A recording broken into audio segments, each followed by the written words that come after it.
I get a phone call at 11:30 at night on Monday night asking, do you want to go to the White House on Wednesday? And I'm like, the White House? What? Like, okay. Yeah, of course I do. So on Tuesday morning, I booked a flight for Tuesday afternoon. I get in at 11:30 at night, wake up on Wednesday, and I'm off to the White House. And I walked through the White House. I vlogged the whole thing. You can see it on my second channel, Matthew Santoro Vlogs, where I walked through the White House. I met the president's dogs. I saw the original structure of the original White House because they expanded upon it, and saw George Washington's original sword. Like George Washington. Like, it was absolute. The history in that building is absolutely insane. And the only thing I could keep thinking the whole time was, I'm in the White House because I upload videos to the internet. Like, like, I can't even fathom that concept. It's wild to me. But the reason that we were invited there was myself, the AB family, which you may be familiar with. They're super famous on Facebook. They have like 10 million likes on their Facebook page. They're like the husband and the wife. They're a good-looking couple, aren't they? Yeah, and there's some of the very much. And their kids are awesome. And it was my first time meeting them, and it was an absolute pleasure. They're great people. They're super funny. I knew who they were, but I had never met them. So, they live in Southern Ontario, so we're going to be getting together at some point and doing something now. There was the Gregory brothers that have done Auto-Tune the News, like you've probably seen. How'd your kids, how'd your wife? Yeah, the Bed Intruder song, they did that. And there was a girl beside us named Cara Delevingne. Do you know who that is? Oh, my God, yes. I did not know who that was. Wow. So I'm sitting beside this girl, and I'm Snapchatting. How beautiful. She's very pretty. She doesn't smile enough, though. Cara, if you're listening, you need to smile more. Okay. Yeah, she That's has so real. She kind of has like the model face, like the permanent, almost like resting bitch face. She's not a bitch. But she kind of has that. But anyway, so that's gonna get tweeted to her. No, you don't. Anyway, I'm just being real. But she's nice. She's nice. I did talk to her, but I didn't know who she was. And then all of a sudden, after my Snapchats went up and my vlog went up, people are losing their minds. They're like, "Was that Cara Delevingne beside you?" I'm like. Wow. Yeah, I think that was her name. Like, I don't know who this. Like, she flew in from Paris. I chatted with her a bit, and then I looked her up, and I'm like, oh, okay, yeah, she's super famous. Like 26 million Instagram followers. Hugely famous, and she's become a very good actress as well. Absolutely, yeah, and she's nice. She had some pretty intelligent ideas for what the topic was of the day, which is the whole reason we were brought there, which was to meet with Obama's climate change cabinet to figure out ways to reach voters and the masses and to make climate change more of a priority for people. Because as far as we've come, there's still a lot of people that either don't care or actually are climate change deniers. And one of the biggest people on that is Donald Trump. And they are terrified of Donald Trump getting into the White House because he's an actual climate change denier. And he would undo all the work that they've done and with all the organizations that they work with. So our purpose for being there was to work a little more closely with them. We only had like an hour meeting, which was interesting because I fly out to Washington. We have an hour meeting with all these major people from the White House. I think they're busy there, though. They're probably busy. I think they have a couple things to worry about, one or two. But yeah, it was interesting. We got some really cool ideas out. I got the contact information of some major people from the digital side on the White House, and I'm probably going to end up going back there in the next few months to work with them on some cool initiatives. Well, and what a smart thing to reach out to families, to reach out to Matthew Santoro and famous actresses and models who have big followings, but it's the dedicated following. And I would imagine that obviously, much like Leo DiCaprio's doing right now, this is probably really important stuff too. How do you continue? You've dealt with the abuse stuff now. You made a difference, and you're using your channel so wisely, Matthew Santoro. So now, how do you continue making that difference with getting to a younger generation? Say, hey, guys, this is going to be our world in a couple of decades. Yeah. We're in charge of this when we're in the 40s and the 50s. And how do we make sure that it's okay for our children? And this is a jump start of that. And you're going to give them a head start. So that's awesome. Do you have ideas what you're going to do yet? I mean, at the moment, there's nothing concrete. It was kind of a spitballing opportunity. Sure. We were kind of just seeing what general ideas we had. But in the future, I made it very clear to them. I said, guys, I really want to work with you. I really want to come up with some initiatives because, it's really cool to be able to say I've worked with the White House. Like, I come from a small town of 50,000 people, and I'm in the White House. Like, that's the only thing I could think of. Dude. Walking through it was like unbelievable. There's an opportunity that nobody ever gets to walk through the White House. And we didn't even get the traditional tour. We got like the special guest tour. We got to walk through the green room, the red room.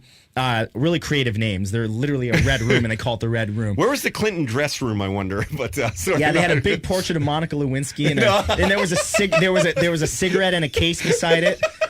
And I just kept thinking, I want to open it up and no.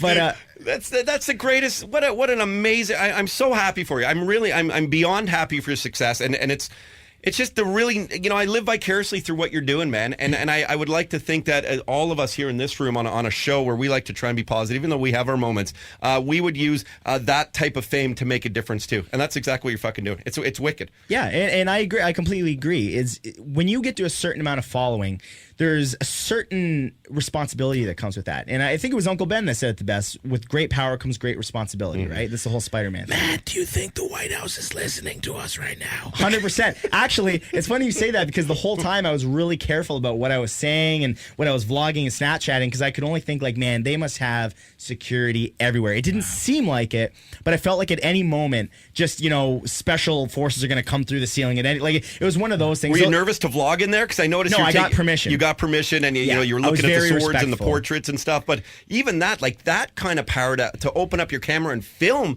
that's a whole other kind of special treatment. That's pretty absolutely wild. Well, because there's a security element to it. Yeah.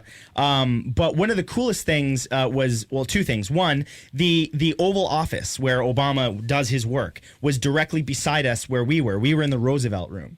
So and the Roosevelt Room is super famous. Like, there have been major heads of state in that room, and I'm sitting there thinking, who else has been in this chair before? So it was a surreal experience. The other thing was, if you actually look at my Snapchats or my vlog, you would see that I took a shot of exactly where Obama stands when he addresses the world.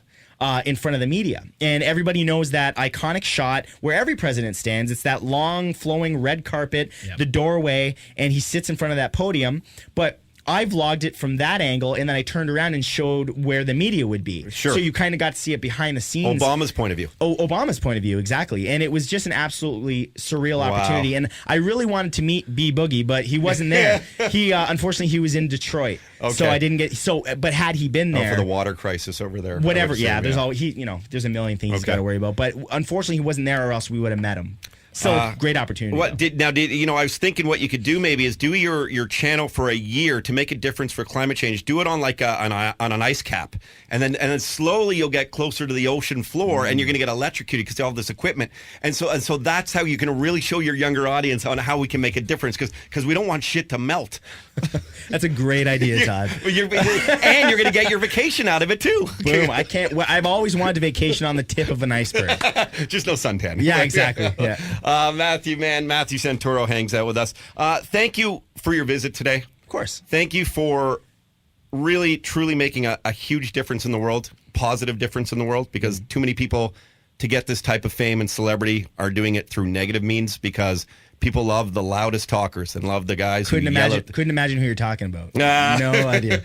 But these polarizing figures do draw people in, and we're even on another level. You're seeing it with Trump. Even I was going to say, well, that's why he's such a threat right now, because he is such an extreme guy that he's actually the front runner of the Republicans right now. That is terrifying. Like, he went from a joke to the front runner. Like, he's the guy now. There's an actual shot of getting in the White. That's terrifying. Have the nuke codes. I think maybe the only positive out of that, and we'll see if it happens, is, and we have a political correspondent on our show named Ari Goldkind.